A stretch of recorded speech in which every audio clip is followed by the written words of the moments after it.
Il y a toute une partie assez importante qui tourne autour de l'art contemporain. Et alors la différence, c'est que moi, je me suis vraiment intéressé à l'art contemporain. Je le connais. Et à l'art tout court, d'ailleurs, en particulier l'art moderne, mais aussi l'art contemporain. D'ailleurs, ça m'a pas amusé d'enquêter sur le terrain.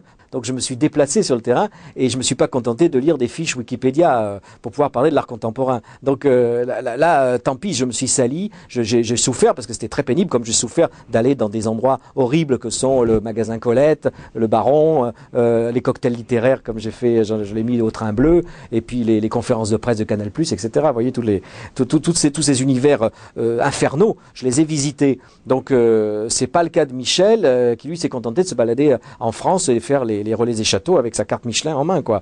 Donc l'art contemporain, il y comprend rien. Attention, de l'art, il comprend rien. Il suffit de voir ce qu'il a dit sur Picasso. Alors là, pour le coup, c'est plus que pathétique, le pauvre. On a de la peine pour lui, quoi. Que presque 100 ans après, il répète ce que disaient les abrutis de 1910 sur Picasso. C'est même le pire des beaufs n'oserait pas aujourd'hui encore penser ça.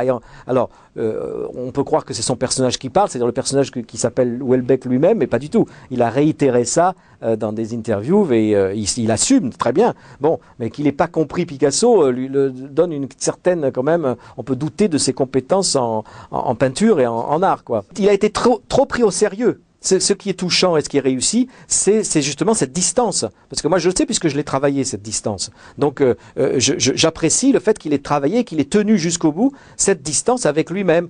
Il y a vraiment... Alors, ils appellent ça de l'autodérision, mais c'est pas de l'autodérision, c'est ni de l'autofiction non plus, bien sûr. C'est un détachement par rapport à son écriture d'avant. Donc c'est ça que je trouve réussi. Voilà. Et voilà, même si la structure, bon, je vous répète, toute l'histoire après avec l'enquête à la fin, avec le flic, bon, on peut dire ce qu'on veut, mais il a quand même suivi, il a tenu sa ligne du début à la fin. Et surtout, il a enlevé toute cet horrible fatras de science-fiction, cette espèce de prospective